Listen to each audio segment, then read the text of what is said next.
మీ ప్రయాణంలో చేదు అనుభవాలు అని అనిపించి గబుక్కుని తలుచుకోగానే ఒక్కసారి శివరు షేక్ వచ్చి నన్ను అందరూ తిడుతున్నారు, నువ్వు ఒక్కొక్కసారి ఇంటర్వ్యూలో బేలగా అయిపోయి ఏడుస్తున్నావు, ఇంకొకసారి ఏడుస్తూ ఇంటర్వ్యూ ఇచ్చావంటే మాత్రం మర్యాదగా ఉండదు. నువ్వు అసలు మీరు ఏడవలసిన అవసరం లేదు. నేను బ్లాస్ట్ అయిపోతున్నాను సడన్ గా. కొంతమంది గురించి చెప్పేటప్పుడు కొన్ని ఇన్సిడెంట్లు తలుచుకున్నప్పుడు నాకు తెలియకుండా అది ఆ కడుపులోంచి దుఃఖం వచ్చేస్తోంది, ఆ కంట్రోల్ అవ్వడం లేదు. ఒక గుమ్మడి గారి గురించి అడిగినా, ఒక శరత్ బాబు గారి గురించి అడిగినా, ఈ నా పెళ్ళి ఇలాగ అయిపోయింది. మొన్న ఒక సినిమాలో నాకు షష్టి పూర్తి సీను, నాకు పాత హీరో సురేష్ గారికి అస్సలు ఎంత ఆనందంగా చేశాను. నిజంగానే పెళ్లి కూతురులాగా సిగ్గుపడుతూ నాకు నేనే చాలా నచ్చాను. ఆ ముస్తాబులో ఆ ఉంగరాలు తీయడము, ఆ పాణిగ్రహణము, తలంబరాలు పోసుకోవడం, అరుంధతి నక్షత్రం చూడడం భలే చేశాడు ఆ డైరెక్టరు.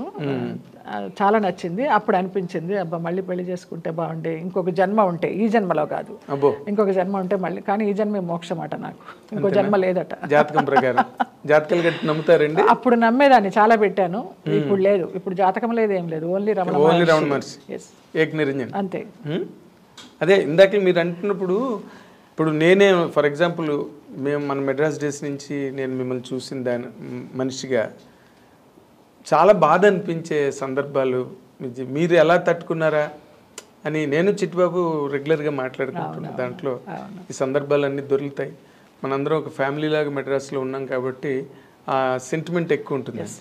మీరు ఇప్పుడు కళ్ళ నీళ్ళు పెట్టుకున్నారంటే మాకే ఒకసారి కళ్ళు చెమర్చున్నారు, నాట్ నెసరీ, ఎందుకంటే అరే బోల్డ్ లేడీ.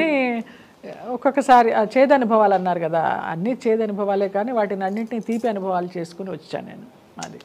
అదే అంటే ఇన్ జనరల్గా డైరెక్టర్స్ లేకపోతే బయట అపోహలు ఏంటంటే ఈ లేడీ ఆర్టిస్టులు చాలా ప్రాబ్లమ్స్ ఫేస్ చేస్తారు సినిమా ఇండస్ట్రీలో, right from the beginning to the last point.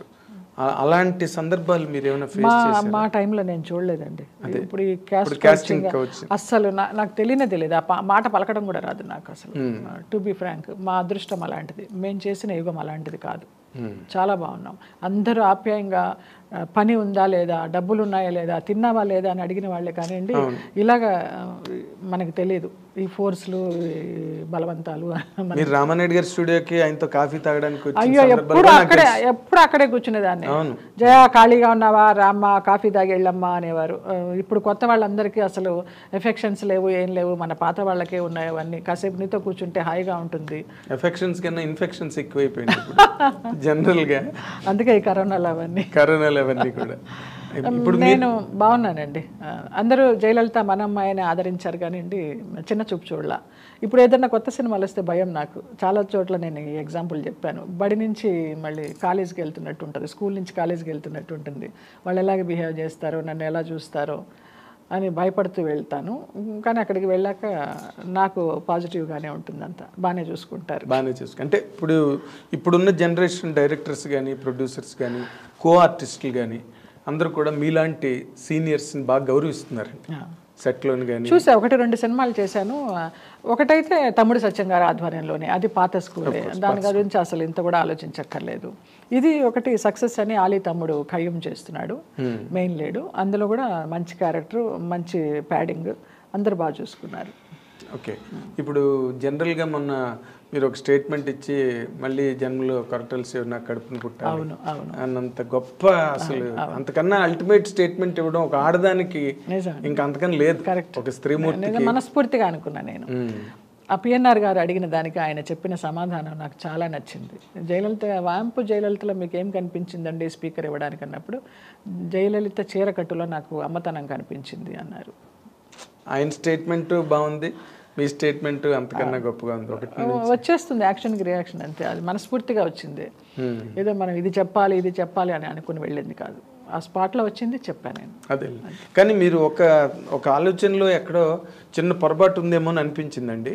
అదేంటంటే మీరు మామూలుగా డ్యాన్స్ స్కూల్ పెడితే వ్యాంప్ వేషాలు వేసిన జయలలిత స్కూల్ పెట్టడం ఏంటి అనేది ఎక్కడో ఒకటి తెలియని మీకు. అవును. బట్ మంజు భార్గవ్ గారు శంకరాభరణం సినిమా ముందు ఆవిడది లక్ అండి, ఆవిడది ప్యూర్లీ లక్. టాలెంటెడ్ కాదని చెప్పను, కానీ అసలు ఆ శంకరాభరణంతో ఎక్కడికే వెళ్ళిపోయింది. అలాగే నాకు ఒక సప్తపది మయూరి దొరికింటే నేను ఎక్కడికి వెళ్ళేదానో నాకు తెలియదు.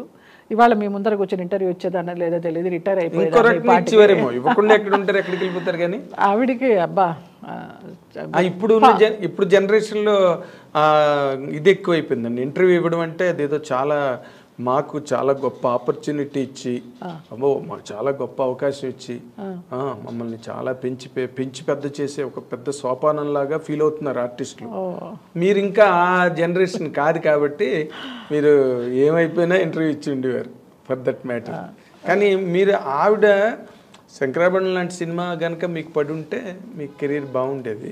ఇన్ జనరల్గా మీకున్న కెపాసిటీ, అదే చెప్తున్నా, డాన్సింగ్ కెపాసిటీ లిఖితం ఎలా ఉందో అలాగే. అదే తర్వాత ఇప్పుడు మీరు స్కూల్ మళ్ళీ ఎప్పుడు పెట్టినా ఎక్కడ పెట్టినా ఒరిజినల్గా మీకున్న ఆ టాలెంట్ వల్ల మీరు మళ్ళీ వాళ్ళతో కృష్ణుడు వేషం వేశారు, వెంకటేశ్వర స్వామి వేషం వేశారు. అవన్నీ మీకు యాడ్ అవ్వలేదండి? యాడ్ అవ్వలేదండి. గోదావరి పుష్కరాల్లో చేశాను, బ్రహ్మోత్సవాల్లో చేశాను. ఇప్పుడు గ్రహణం సినిమా చేస్తే ఒక ప్లస్ పాయింట్, టర్నింగ్ అవుతుంది లైఫ్ అని అనుకున్నాను. ఏమీ లేదు. అతనే మీకు మళ్ళీ వేషాలు ఇవ్వలేదు?